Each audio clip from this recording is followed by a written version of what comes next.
How do you know if a player is actually good at basketball? This seems like a strange question, but I want you to think about it. Most people measure the value of a player based off their production. They will look at traditional counting stats like points, rebounds, assists, steals, and blocks, and conclude that if a player has better counting stats, they are more productive throughout a game, and this makes them a better player. This is also how a lot of NBA teams give out their contracts or select players for All-Star or All-NBA teams. But even this will overlook an important factor in determining a player's value: the context of their production. Not every point, assist, rebound, steal, or block is made equal, and there are also countless ways that players can impact the game which wouldn't show up in their stat sheet. There is no better example of this dilemma than the trade which took place on June 21st, 2024, when the Oklahoma City Thunder swapped Josh Giddey for Alex Caruso with the Chicago Bulls. But before we dive deep into this trade specifically, we first need to understand who each of these players are, looking at their differences in their journey to the NBA and the roles that they played prior to the trade. Josh Giddey was drafted with the 6th overall pick in the 2021 NBA draft by the Oklahoma City Thunder. On his draft report, it was written that Giddey was a point guard with high basketball IQ, great size, and elite passer with a triple-double threat. This was all true, and it was seen even before he was in the NBA, in the NBL in Australia. He averaged 10.9 points, 7.5 assists, and 7.4 rebounds along with 1.1 steals. In terms of production, he stuffed the stat sheet, and this led him to being a high draft pick. But while he had great production on paper, when you examine closely, each aspect of his game already had issues. Take his scoring. He had just a 51.6% true shooting percentage, which is far below average in the NBA. While on paper he was averaging double digits, every shot he took was actually hurting the performance of his team. He's never shot above league average efficiency in the NBA as well. Next, it's true that he had a lot of assists, but he also had a lot of turnovers. He averaged 3.3 turnovers a game, and had a turnover rate of 23.82%. That would have ranked him second in the entire NBA that season, only behind Draymond Green.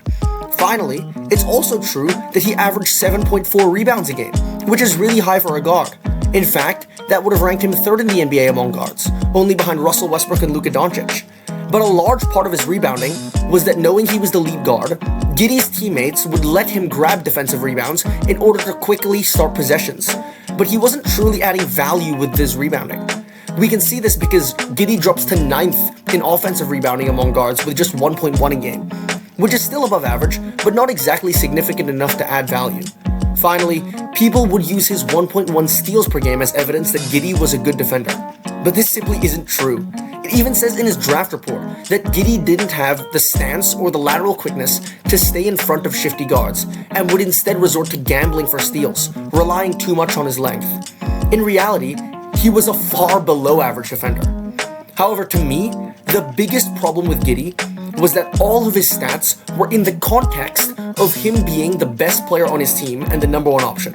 All of his skills required him to have the ball.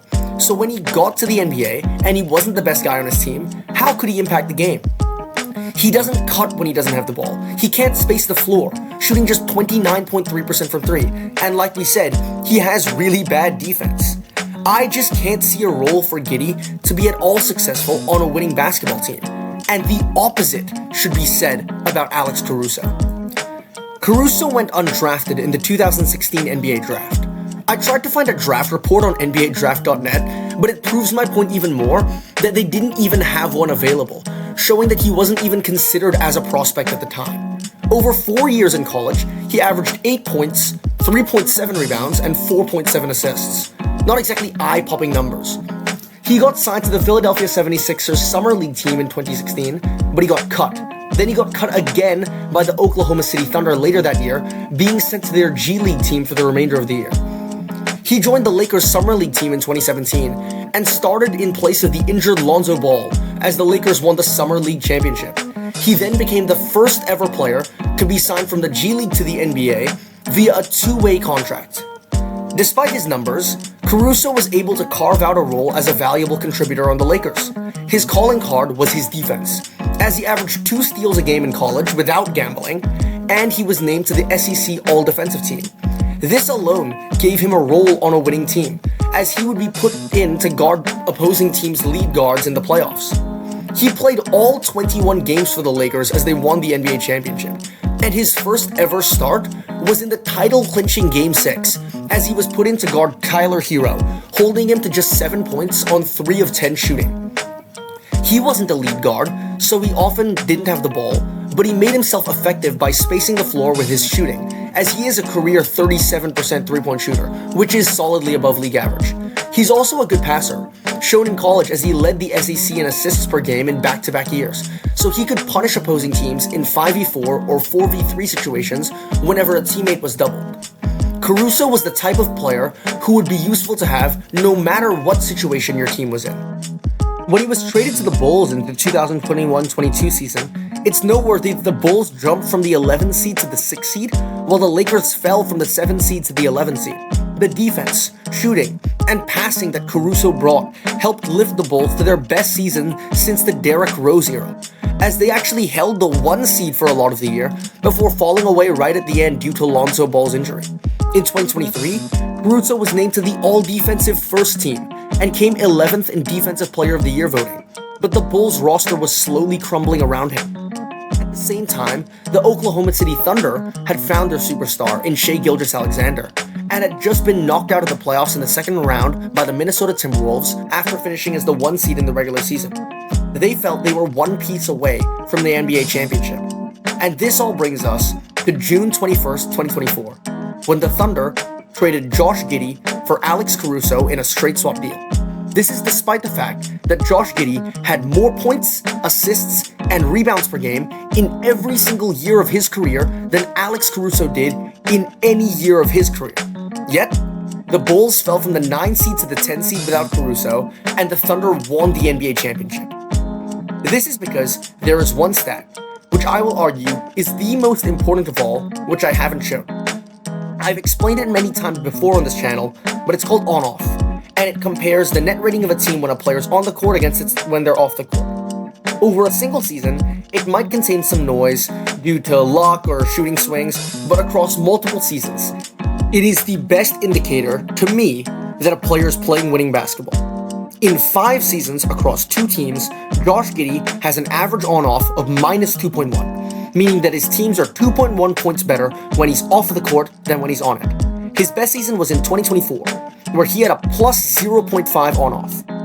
In 9 seasons in the NBA across 3 different teams, Alex Caruso has had a positive net rating and a positive on-off in every season of his career, and an average on-off of plus 5.6. His lowest on-off was still a fantastic plus 2.5 from his rookie season on the Lakers.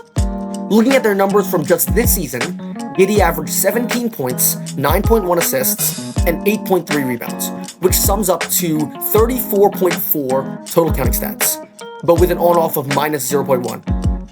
Alex Caruso averaged 6.2 points, 2 assists, and 2.8 rebounds, which sums to 11 total counting stats, but an on-off of plus 9.7. This might sound ridiculous to some, but to me, Caruso is the better player, and it's not even a discussion. He is the player that contributes to winning basketball. This was the first episode of a new series I'm making called The Winning Players, where I go through players who have never been all-stars and might not have high production, but consistently have displayed winning impact over their careers.